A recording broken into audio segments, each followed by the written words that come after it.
culturel, c'est important. Quand vous regardez les millions qui ont été versés à Joliette, salle Roland Brunel, musée d'art de Joliette, on parle aux alentours de 20-25 millions. Et comment Joliette, cette jolie ville, a-t-elle réussi à convaincre Québec et Ottawa en disant ben, nous sommes la quasi-capitale de la région de la Naudière? Ben, Joliette, c'était l'ancien village de l'industrie. Ça a été fondé bien après Berthierville, dont les origines seigneuriales remontent à 1672. Nous sommes la vieille ville de la Naudière avec Repentigny et Saint-Sulpice. Dès lors, encore une fois, pourquoi ne pas revendiquer notre droit d'aînesse? Pourquoi y renoncer au nom du développement économique à courte vue? Je pense simplement à la chapelle. La chapelle qui a une très bonne acoustique. Les sœurs ont chanté, moi j'allais à la messe dans la chapelle. Imaginez l'extraordinaire auditorium que nous aurions. Et en même temps, une salle pour nous réunir, puis éventuellement tenir des banquets. On a tout à portée de main. On a tout. Alors, pourquoi dire non? Pourquoi ne même pas considérer la chose? Pourquoi traiter l'ensemble de ce projet d'éléphant blanc? Moi, honnêtement, je ne comprends pas. Et quand je parle aux conseillers de la ville de Berthierville, j'ai parlé à 3 de ceux-ci, ils me disent Louis ou Maître Sylvestre, on n'a pas le droit de parler. Comment vous n'avez pas le droit de parler? Le conseil, c'est lui qui décide. La mairesse a un droit de veto, puis c'est tout. Elle préside, mais c'est le conseil qui décide. Non. On ne parle pas du monastère, nous. C'est Mme Nantel qui en parle. Ah bon, ben, moi je pense qu'il n'y a rien qu'un mot qui vient dans la bouche de Mme Nantel, c'est non. Dans ce contexte-là, est-ce que s'il y a des gens de Berthier qui écoutent ce que vous avez présenté aujourd'hui, eux devraient interpeller la mairesse, devraient interpeller leur conseiller municipal de district? C'est leur devoir. Oui. Ils ont un devoir de mémoire, ils ont un devoir de citoyen, ils ont un devoir en vertu des règles démocratiques de notre pays et de notre ville. Puis la question ultime, elle est simple.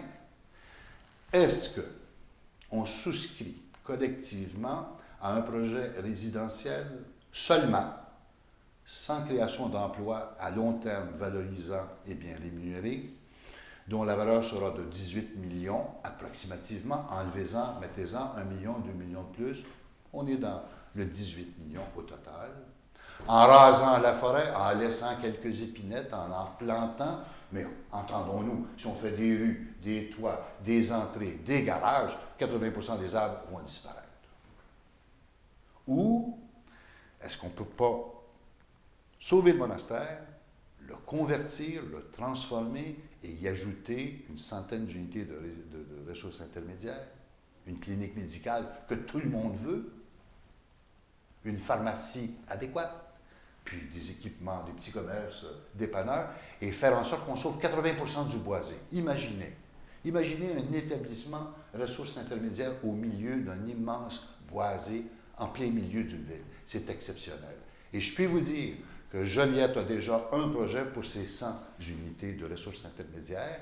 Et à Québec, comme à Joliette, on dit la situation, l'absence de médecins à Berthierville est dramatique. Les gens vont à Repentigny, ils vont à Lavaltrie, ils vont à Lanoraie. On essaye de se dépêtrer. Là, on a la chance d'avoir la masse critique de patients pour intéresser de jeunes médecins. Alors, implicitement, ce qu'on fait, c'est de l'immobilisme. Alors, j'appelle ça le syndrome des ponts fermés.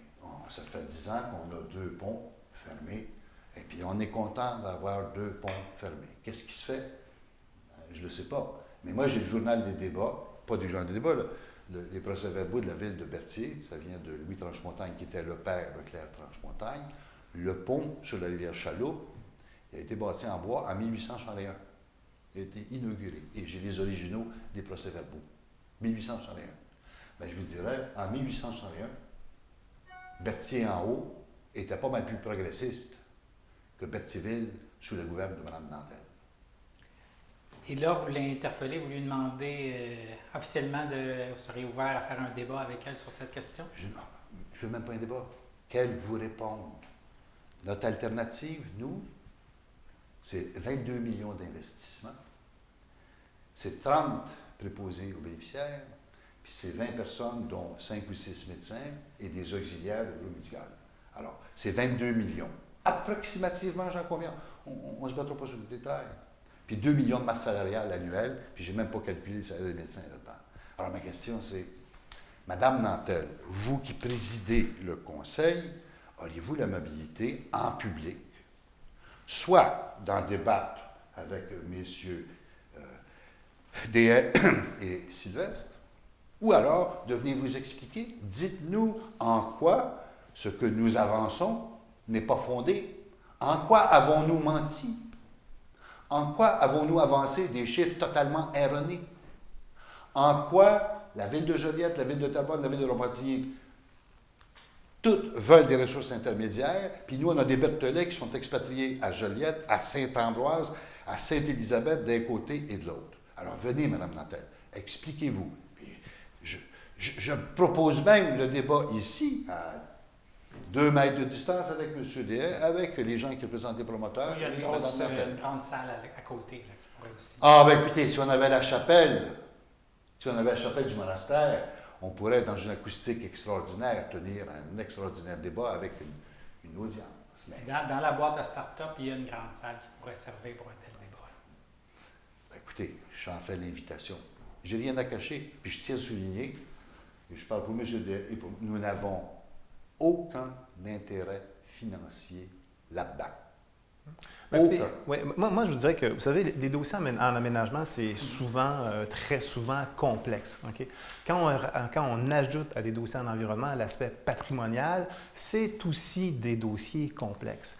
Il est arrivé dans le passé, finalement, des gestes qu'on pourrait dire, on les trouve regrettables, ils n'auraient pas dû être. Bon, on les connaît. Composons avec cette histoire, si je peux dire, de l'évolution du dossier. Ceci étant dit, on ne peut pas toujours prétendre que le patrimoine, c'est important, que le développement durable, c'est important, qu'on est dans une situation également de crise, de pandémie, de réchauffement ou sinon de modifications climatiques importantes. Regardez finalement, bien évidemment, j'en conviens avec vous que ce n'est pas du tout la même ampleur, mais regardez quand même les photos qu'on voit présentement, finalement, sur la côte est américaine, excusez-moi, sur la côte ouest américaine, avec les incendies et les feux de forêt. Bon, écoutez, c'est complexe des dossiers en patrimoine, c'est pas simple de réanimer un bâtiment de cette dimension-là, mais surtout, il ne faut pas faire finalement fi de l'obligation de faire un exercice positif, constructif, pour évaluer totalement les possibilités de requalification de l'immeuble. Moi, je suis convaincu qu'avec les ressources, finalement, et l'ensemble des intervenants de la municipalité, de la région, vous êtes en mesure de réussir ce projet-là. Encore faut-il mettre l'épaule à la roue. Okay? Encore faut-il accepter que nous avons des valeurs. Nous avons des valeurs en environnement, nous avons des valeurs sociales, nous avons des valeurs économiques également, nous avons des valeurs en patrimoine, mais encore faut-il faire en sorte de les respecter et d'en discuter, je dirais, avec le respect des opinions des uns et des autres. Mais faisons un débat éclairé. D'autres choses que vous voulez ajouter en terminant? Écoutez, comme pour Melchers, il y a des choix stratégiques à faire. On ne peut pas plaire à Dieu et à son Père. Mais si le conseil municipal de la ville de Berthierville maintient sa position, il est bien évident que nous subirons une perte patrimoniale, une perte culturelle, une perte historique incommensurable et que nous aurons perdu la possibilité de créer entre 30 et 50 emplois valorisants, bien rémunérés et durables. Personnellement, je crois qu'il n'existe aucune autre solution pour la ville de Berthierville que de désormais être un interlocuteur valable dans le sens de la conservation du monastère et de sa transformation, ainsi que de l'ajout de ce dont nous vous avons parlé. Ouais. Je dirais, moi, pour conclure, si vous me permettez, je proposerais aux citoyens, finalement, de Berthierville de prendre une petite marche. Okay? Prenez simplement une petite marche devant le monastère, quelques minutes, okay? Traversez le terrain complet, regardez finalement la beauté du monastère. Ensuite, gardez ça en mémoire, prenez une marche finalement d'un quartier résidentiel récemment aménagé à Berthierville Et dites-moi sincèrement, OK, lequel des deux environnements il faut préserver, lequel des deux environnements il faut requalifier. Moi, je pense d'emblée que de requalifier son patrimoine historique, culturel et religieux dans ce cas-ci, c'est vraiment essentiel à la beauté de votre communauté. Alors, peut-être que la mairesse entendra l'appel et qu'elle voudra répondre à ce que vous avez présenté aujourd'hui. Pas juste la mairesse. Le conseil, l'ensemble du conseil. Le conseil et les promoteurs. Et les promoteurs. Qu'ils s'inspirent de ce que nous avons fait. Au moment de la crise de Melchers, c'était la catastrophe des licenciements, de la pauvreté, de l'épuisement de l'assurance chômage. On a réussi, alors que j'étais président de la Corporation de développement économique, à retourner ça, puis à créer autant d'emplois, moins bien rémunérés que Melchers, mais en profiter pour faire le sentier piétonnier de la Sylvie, puis le port de Plaisance. On est capable, si on veut. Et à l'époque, encore une fois, j'avais la collaboration de Jude Guévremont et de Paul-Émile Lavallée. Et quand je les ai assis à table, ils étaient en chicane depuis des années. Je leur ai dit, messieurs, nous sommes devant une catastrophe. On doit faire l'union sacrée. Et comme disait dans le Mercier, cessons nos luttes fratricides. Ben, les deux hommes se sont donné la main, en ce cas, qu'on va travailler ensemble. Alors, la commune, on a réglé, enfin, le sentier piétonnier avec Paul-Émile Lavallée. Avec Jude Guévremont, on a tout négocié, puis on est arrivé à cette réussite. Mais, pour y parvenir, moi, je suis libéral. C'est un défaut, puis c'est une qualité. Mais là, un libéral qui mène tout ça. Alors, qu'est-ce que j'ai fait? Je suis allé chercher des gens du Parti québécois, dont feu Jean-Marc Ferland. Je suis allé chercher des conservateurs, comme Raymond Ducharme, comme Roland Caron. Je suis allé chercher des bons libéraux. Je suis allé chercher des péquistes. Tout. J'ai dit là, il n'y a plus de chicane. Je suis même allé chercher le curé de Berthier. Puis un des facteurs déterminants pour que les Browns ménagent ce morceau, c'est qu'avec le curé du Montier, on avait convenu qu'on organisait une grève de la faim dans l'église. Et quand les Brownfield ont en plus su, et je leur ai dit au téléphone à New York, il y a 5 autobus de la firme Brissette qui s'en vont avec des gens de Berthier devant votre siège social à New York. Dites-vous bien que votre belle image corporative avec votre immeuble de Mies van der Rohe, le grand architecte, va peut-être en prendre un coup. 24 heures après, Edgar Brownfield m'a fait appeler pour me dire We are negotiating. Nous négocions. C'est comme ça que ça marche. Il faut avoir de l'initiative, il faut avoir de la vision, puis il faut oser essayer.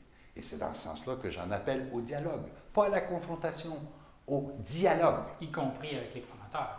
Les promoteurs, la ville, nous, les citoyens, tous ensemble. Comme on l'a fait pour Melchers. Cessons nos luttes fratricides.